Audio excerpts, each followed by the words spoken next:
In 1892, two brothers from a very ordinary background set up a bicycle repair shop near Dayton, USA. Both these brothers had been to high school, but none of them could complete their education and their diplomas because their families moved cities. Now, this shop is called the Wright Cycle Exchange, and it was owned by two brothers, Wilbur Wright and his younger brother, Orville Wright. Of course, you now recognize them as legends who took us to the air. It was here that the brothers started working on making a powered machine heavier than air, which could fly. Of course, today we call this machine an aircraft. So between the years 1900 and 1902, these two brothers extensively researched the flight control systems and experimented with different versions of the unpowered gliders.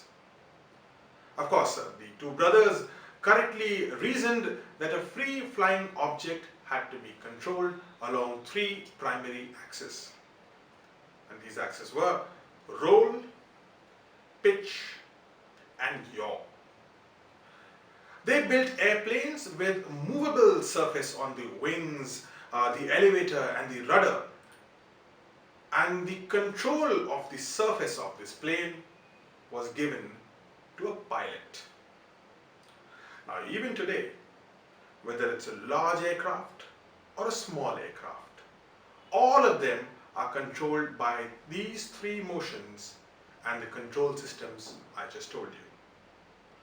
Now, of course, their systems are complex, and with a propulsion system which is called an engine in place, the airplane which the brothers designed looked absolutely too heavy to fly.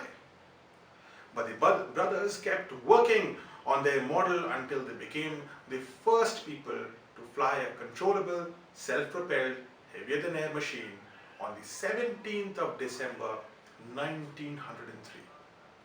Now, of course, this machine was built with wood and muslin cloth. So the biggest challenge now was to design the engine. Of course, there's a lot of research and development.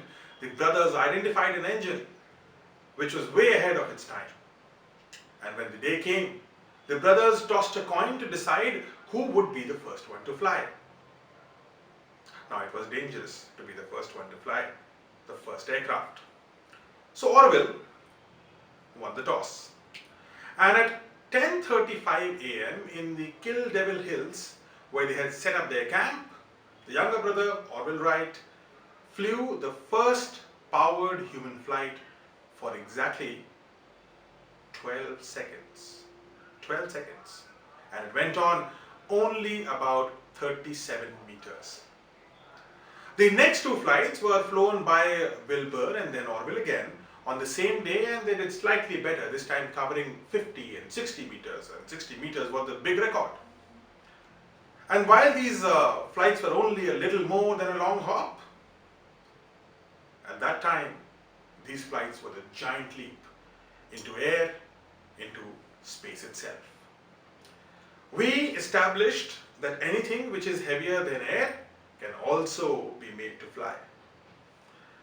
So while resting on the ground after the flight on the same day, something else happened. The aircraft, the first aircraft, it got caught in a gust of very strong wind, and it toppled over and suffered severe damage. Now, this plane could never fly again, and it was given away to a museum.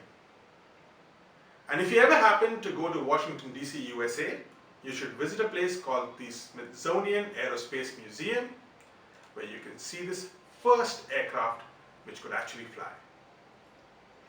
The Wright brothers continued their journey, and by 1905 they made their third design, which is called the Wright Flyer 3.